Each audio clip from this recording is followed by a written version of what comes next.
for each other, paglaban yung isa't isa? Kung ang answer nyo ay yes, in what way and to what extent will you fight for each other?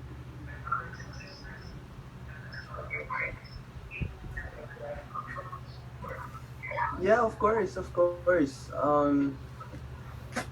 Actually, from the very start, everyone knows I believed in her. So I would really fight for her and fight for her dreams, fight for her wants, fight to support her and be there every step of the way for her.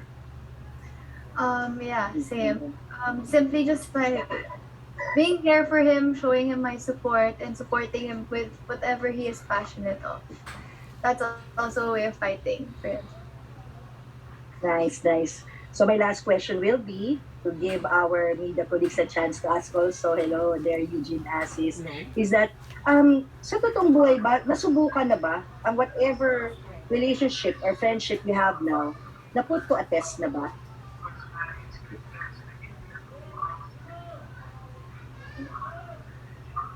In what way, Tita? In whatever way, na intriga, or, yun, usually intriga na puput to a test, di ba? Yung relationship ng magkaibigan or couple, gano'n. Well, if in terms of like there are times na may mga miscommunications, misunderstandings, we always make it a point naman to communicate well talk about it after, and Resolve it. make sure that it's resolved right away. Yeah. So let's come to that point naman. We're really open with each other and we talk about things a lot. Yeah, instead of during those times, instead of avoiding each other, we just communicate about it. Yan. So, nandun na kayo sa level of friendship ninyo na kakayanin nyo ng kahit ano. Yes, we would like to think so, yes. Pagpe-pray natin yan. So, yun lang. Good luck sa inyo. I'm so sad na I can't make it to Trinoma tonight kasi may kasama dito. Ninong si Julius. Pero papanorin ko na lang sa Netflix. So, siguro in closing, if you were Max and Dave, anong ipapayo nyo sa isa't isa? Na ganong may third party, may isang RJ na nanggugulo. You were Max and Dave? If I were Matt, Yeah. just never give up on the person you love. Always try and see the good in them. Mm-hmm. Thanks, Belle. Si Dave naman, communicate well with each other. Communicate na lang. Ang safe talaga ni Donny. Ang safe talaga. Pero happy na ako doon. And I will be praying for you guys and I will be one of the fans who will fight for you till the very end, guys. Promise talaga. Thank you so Yan ang wish so ko. much, Tita. po. It means a lot. It means a lot. Thanks for Thank you coming. po. Thank you for your Love you, time. kakampings. Of course. Bye, guys. Thank you, guys. Thank you, Mercadas. Hoo-ha! Hoo-ha! Thank you. Hoo-ha! Thank you so much, Miss Tenten. Alright, up next we have from Pep naman, Jimmy Anarcon. Hello po. Sorry. Oh, Hello po, good afternoon, happy Saturday, and congratulations po sa inyo. No? First question muna for Donny and Belle kasi yun nga kanina na-mention sa na-mention ni Miss Tintin and nakita din namin sa trailer ang daming medyo heavy. Parang hindi medyo, actually parang heavy na mga eksena. So, una muna when you found out na kasi syempre yung first super cute, 'di ba? The first season yung nandiyan yung away batay yung cat-dog relationship. Ito mas nalalim na. So, nung nalaman niyo na ganun yung itatackle na roles ni Max and Dave, ano ang reaction nyo and how did you prepare for it? Kasi yun nga, nasanay kami doon sa mas lighter na version. Go, Belle. For me po nung una, syempre kinabahan ako kasi this time yung characters nga namin, mas may depth. Mas kita niyo yung layers ng character namin. More of yung mas makikita niyo yung mga challenges na pagdadaanan nila. But then of course, with the help of Direct, Miss Van, and everyone, Donny as well, sobrang big help talaga once you're in that kind of setup na we're all just in one bubble, being surrounded with the same cast, the same people. It really helps you be back on the zone and be Max again. Talagang nakakatulong siya para ma-portray mo yung character mo. Mm-hmm. It was definitely a challenge, but we enjoyed the challenge. We enjoyed showing a different side of, their relationship, how mature they are now, the problems they go through with their family even and their friends, or a scene in the trailer with Dave, going through all these stuff in school, facing the bullying he did before. So there's a lot. We enjoyed it. We enjoyed showing those sides. Yung ulan scene, paano niyo yun in-internalize? Kasi Oh my parang God. yun ang pinakamabigat na eksena. Lalo kay Donny, grabe yung iyak. Oh my gosh, naalala ko lang this. Grabe yung eksena yun, no? Nung sinushoot namin. You can even ask direct kung gaano yung blood, sweat, and tears na pinagdaanan namin. But after seeing the whole thing and after just seeing the scene after, sobrang worth it talaga. Nakita mo na yung scene? After, review natin. Yung mga ibang take. Bakit? Alam ko na-edit na. Direct, ba't hindi ko pa nakita? Joke lang. Hindi, syempre, yung rain scene na yun, hindi biro kasi pag umuulan, ibig sabihin yung take na yun eh. Yeah. There was one take we had to do na yung umuulan kasi those lines beforehand, kailangan pag dating na ng ulan, hindi na pwedeng pumalit kasi yun na yun. So we really had to make sure na okay yung scene. Sana, a lot of preparation, tsaka handheld yung dalawang cam doon, naalala ko. Yeah. So we had to both practice our movements before the scene and make sure that we hit those markers, everything. Nakikita niyo yung scene, pero ang daming technical din eh, na side. Bawal lumagpas dito kasi Yeah, mawawala ka sa bawal. frame. Ganun. So, sila direct, they just, they're very open, guys. Paano nyo atakihin to? What will you do? Where will you go this line? Ano gagawin nyo dito? Ganun. So, there was a lot going on, but I'm happy, hopefully, we were able to pull it off. Yeah, it was nice rin to add to that. Gusto ko rin na direct, Donny, and everyone there really just talked about it para our ideas with that scene will correlate to each other. Yun nga, sorry, last for the two of you, no? Parang, paano yung naging collaboration nyo dun sa mga heavy scenes? Kasi given na yung chemistry ninyo, nakita na namin sa movie, sa season 1, and ang dami namang kinikilig talaga, di ba? Pero syempre, ibang level na pag yung dramahan na. So, paano kayo nag-collaborate doon sa mga ganun yung eksena? We talk about it, but we don't talk. It's a mix of both. We talk about it beforehand, but when it comes to a point na bago na mag-scene, hindi kami mag-uusap Nag-uusap. at all, zero. And we're just in our own spots.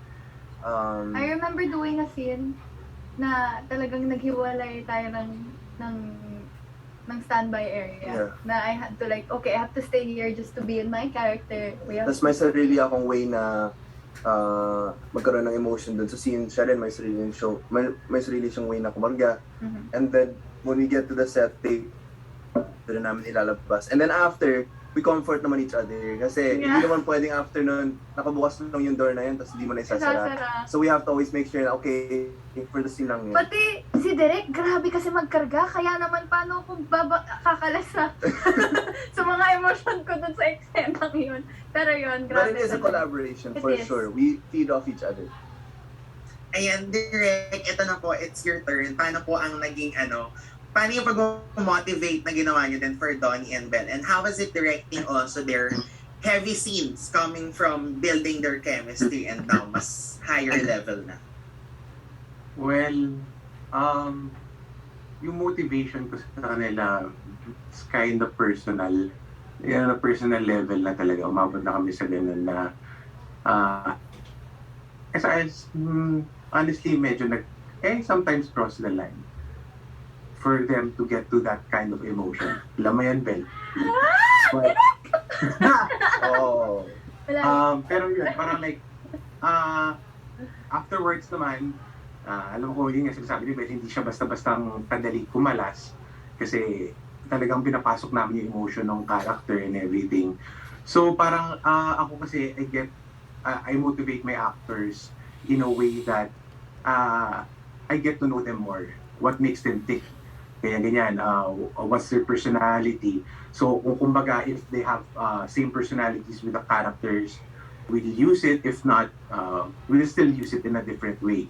Ganun po siya. Tapos, yes, parang kasi dito sa season na to, sobrang daming emotional scenes. So, sobrang drained yung dalawa.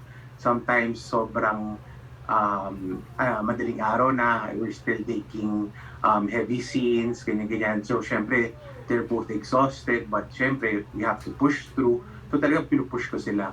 Ganyan-ganyan na parang, guys, kaya natin to, ganyan, let's focus lang on our goal, may labas natin yung gusto nating message dito sa kwentong to.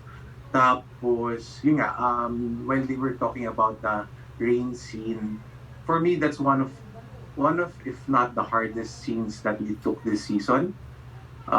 Kudos talaga kay Don at kay Belle, kay Donny at kay Belle doon. Hindi ko sila sinukuhan at hindi rin sila sumuko. Kasi, grabe yung shooting conditions nun. Like, kasi we were on top of a mountain. So, Sobrang lamig. Grabe, yeah. Ito Grabe. feeling ko that time. talagang Preparing things. oo, sinasona na namin si Belle kasi nanginginig na siya. Pero hindi siya kumala sa character niya. Even while we were setting up, syempre we had to di ba, prioritize also her health. Hindi namin siya pwede hayaan magkasakit. But yun, hindi. Habang nagsiset up kami na mabilisan nun, makikita mo si Belle at si Donny talagang nakafocus. Hindi ko sila kinakausap kasi mawawala sila dun sa momentum. Parang gano'n. Yeah, thank you po, Direk. Last na lang po for Miss Van, was it really intentional po for you to add talagang mga ganito ng klaseng eksena? Kasi yun nga, parang sa season 1 talaga more on the cuteness nung dalawang characters and the barkada, di ba? Parang mas malalim this season. Hi, Jimpy. It's been a while. Yeah, intentional yun. Not only because the story required it, but I also think it's time that we challenge Donny and Belle. You know? So, and the only way to do that would be to also level up the material. So, yun. Kasi hindi naman madali yung ano di ba? Yung iniwan nating thread ng kwento, no? Doon sa mga nakapanood ng season 1, no? Ang daming na-shock dun sa ending na yon. So, kailangan din pagpasok dito sa season 2, di ba? Hindi namin kalilitan na merong ganong twist dun sa end ng season 1. So, and yung twist na yun is something very serious, very dramatic, di ba? So, definitely the tone of this season has shifted, di ba? Yes, may kilig pa rin. Hindi naman pwedeng mawala ang kilig, di ba? Love story pa rin naman siya. Pero, yung kilig niya hindi na lang on the level of yung parang mas fantasy kasi yung I always look at season 1 as more like a fantasy. Like this is probably how you'd imagine like it's a fairy tale version of the falling in love stage of two people, 'di ba? Na sa totoo lang naman, 'di ba, Jibs? I mean, magkaaminan na tayo. Sa totoong buhay, if probably a guy does that to you, like a guy does that to a girl, I think in real life, a girl would be very much challenged to fall in love with her bully. Diba? I mean, that's the, diba? That would be very difficult to live with in real life, no? But, again na, sinasabi ko, ang totoo naman kasi doon sa fact na nagkainlaban yung characters nila. Ang totoo naman kasi doon, may kabutihan naman kasi sa pagkatao ni Babe. At si Max kasi talaga yung klase ng tao na hahanapin niya kung ano ang mabuti at totoo doon sa taong mahal niya. Natatawa ako sa ginagawa ni Donny. Pinaglalaban niya ang character niya. Pero yun, di ba? So, ngayon, pag in-explore natin yung depth ng pagmamahal na yon, talagang i-challenge mo kasi ang magiging tanong mo, talaga bang nagbago yung taong minahal mo o inisip mo lang nagbago siya kasi mahal mo siya? Alam mo yun, di ba? Are you looking at the person with rose-colored glasses, di ba? And for the other person naman, di ba, ang challenge is, paano kung malaman mo that there are awful things about this person that you love, things that you cannot change anymore? Will you still be willing to accept this person, di ba? So, yes, nasa high school sila, so kailangan namin i-calibrate yun para maging mas natural yung feeling. Pero, kaya rin naman relatable yung show. Kasi yung mga pinag-uusapang tema, di ba? Kahit naman hindi ka nasa high school, kaya mong makarelate dun sa mga tema na ine-explore yung show. So, yun, Jim. Yun. Thank you so much po, Miss Van, Direk, and Donny and Belle, congratulations and you and love team. Thank Thank you you. so Thank much. you po. Thank you, Jim P. Thank you for all your questions. Up next, we have Von Belinario from News 5 and One News Philippines. Hi Jay, good afternoon. Hi everyone. Hi Don Bell. Hi Direk Chad and Miss Vanessa. Ito yung question ko, I think for Don Bell and for Direk and Miss Vanessa na rin. Kasi yung season 1 nga, kagaya ng sinabi nila, Mamudin sa kan Jimmy, parang cute-cute, light-light lang. Pero itong season 2, you go on the deeper part of everyone's character. So my question is, Don Bell, what does the season 2 of this series speak about the present situation of Gen Zs? When we talk about, bullying, trust issues, love, etc. Don Bell.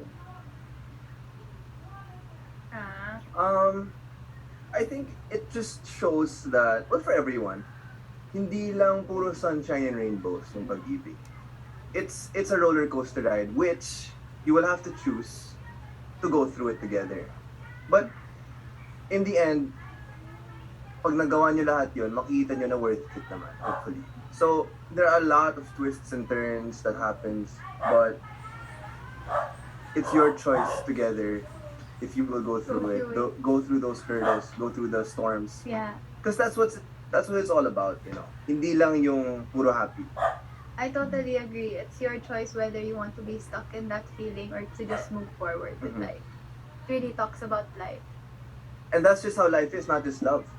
Because this roller coaster of life is full of so many twists and turns. And it's your choice on how you will look at it, what perspective you will look at it as. Kasi you could see it as a opportunity to sulk in, or to destroy you, or an opportunity to get better and go past it. Yeah. Ito, follow up ko lang, Don Bell. As celebrities, as influencers, maganda rin na pinag-uusapan to dito sa series ninyo, even before yung season 1. Your thoughts on bullying, on women empowerment, and, trust and love among the youth, among you guys, Gen Zs. Well, when it comes to bullying, obviously, we should not tolerate it. We should avoid it as much as possible. Totoo na during these times, what we need most is love and care for one another. Instead of just pulling each other down, we should help each other. Just stand up and rise, and we should lift each other up. Yeah. Yes, I agree. There's so much hatred already in the world. So much is going on. We should contribute to the goodness, to the positivity, and we will make mistakes from time to time because we're human. But what's important is we acknowledge these mistakes and move forward. So I think with Dave, that's really important. But that does not mean you don't face the consequences of your actions. Yeah, very well said, Don Bell. Siguro, follow up ko rin to kay Direk at kay Miss Vanessa. Direk and Miss Vanessa, how truthful the story is to our story. Of course, lahat naman tayo naging high school. Napagdaanan natin kung ganitong stage, no? Not just the Gen Zs, but tayo rin, millennials, Gen X, diba, etc., boomers. Paano naging faithful yung atake na ginawa ninyo para makarelate yung lahat ng generation sa pinagdadaanan ng character ng Don Bell, particularly for second season? Miss Fan. Akala ko ikaw kasi nabukas na mic ko. Okay. Sige.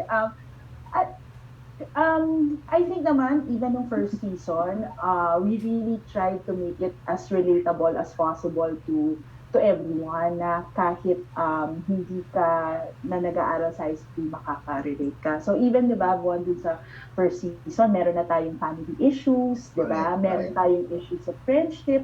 Ganun pa rin dito. Siguro lang, I think ang maganda kasi dito na nabigyan kami ng season 2, we've had more time to develop the other characters. So you actually see other kinds of love stories with the other characters. I don't know if you've seen the other trailers. So yung kwento kasi ng love story ni Max at ni Dave, ano siya, very ano siya, parang epic and dramatic siya yung levels niya. Tapos meron ka namang mas parang yung issues ay pagsiselos, and then yung issue ng kung bagay ka pa talaga dun sa taong minahal mo. May ganung issue naman dun sa Lee and Nai. Tapos meron rin naman, ito yung part ng kwento ni Max na hindi natin na-explore sa season 1. Ano yung feeling nung iniwan ka ng taong mahal mo?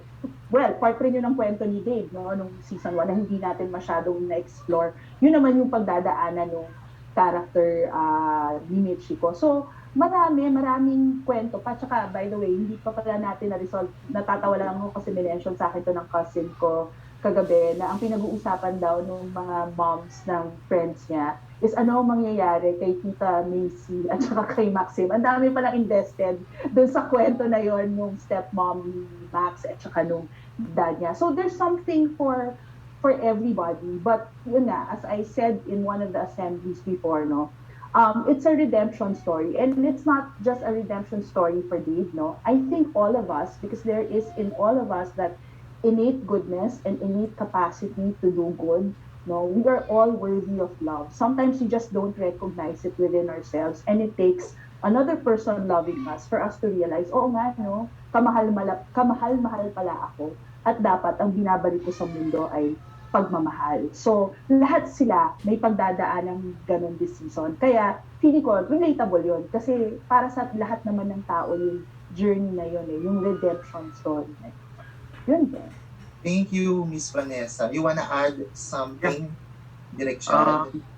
Yeah, like Miss Van said nga, parang by opening different kinds of plots and issues na ibang friends, not only for Dave and Max, we get to tackle more issues that people will get to relate to.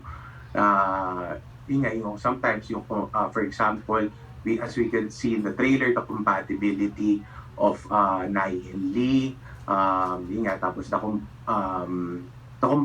compatibility of Dave and Max, and syempre yung famous na mayroon tayong ex-best friend, ex-boyfriend na hindi let go yung lahat naman tayo yan. Parang like, I feel that hindi naman lahat ng issues ng love and life na-tackle lang here, but more or less, almost everyone can relate to it. Kasi even myself, while shooting it, parang pag isa-isa ko silang pinapasok as a millennial, like, nakaka-relate pa din ako sa kanila dun sa plot stories, personally, na parang I sometimes get to the point na I use my personal experiences to help them motivate or understand the stories or the emotion that they need to give. Ganun. So, yun nga, very very relatable talaga because maraming matatakil talaga na issues with love, life, and family. And, thank you.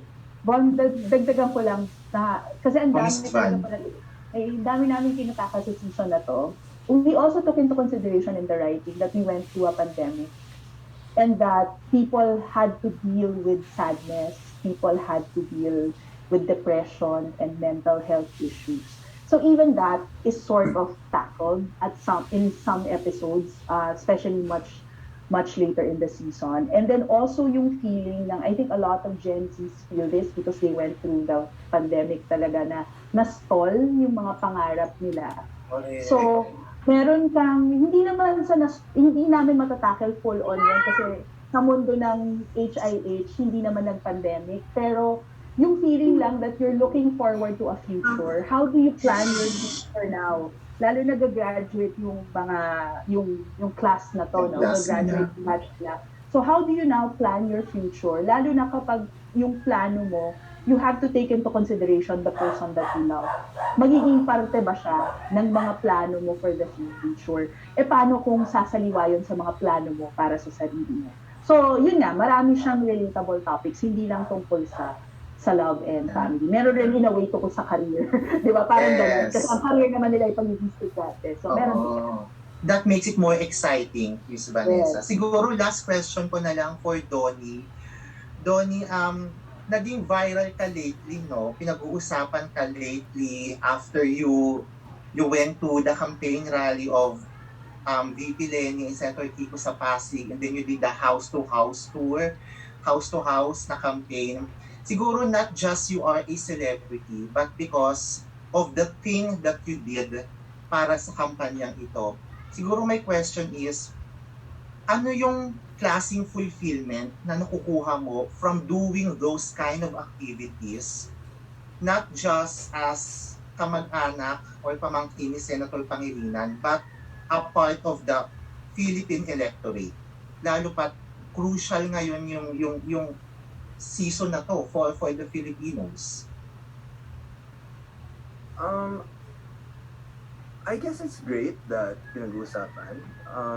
I think as a citizen, we have a voice, and I just used it. It's something that I'm obviously proud of, that I get to speak, my beliefs and show who I support. And I think people should do the same. Whoever you support, don't be afraid to show it kasi konting, na lang, 30 days, 30 plus days na, elections na. And as Filipinos, we have a duty to our country, to show that side as well. And I just believe that as long as you're not stepping on other people and you're showing what you believe in the right way, that it's the best thing to do. So I'm proud, I'm happy, and hopefully we don't lose hope and we just keep praying for the best. Are we expecting more from you in the remaining days of the campaign? I was supposed to go today actually to Pampanga, but we have Trinoma today. My entire family is there. So we are still looking at the dates if my schedule permits. Wow. Thank you so much, Donny, for what you are doing. Thank you so much, everyone. Thank you, guys, and congratulations for this second season. Keep safe. Thank you, so Jay. much. Thank you. Thank you, Vaughn. Thank you so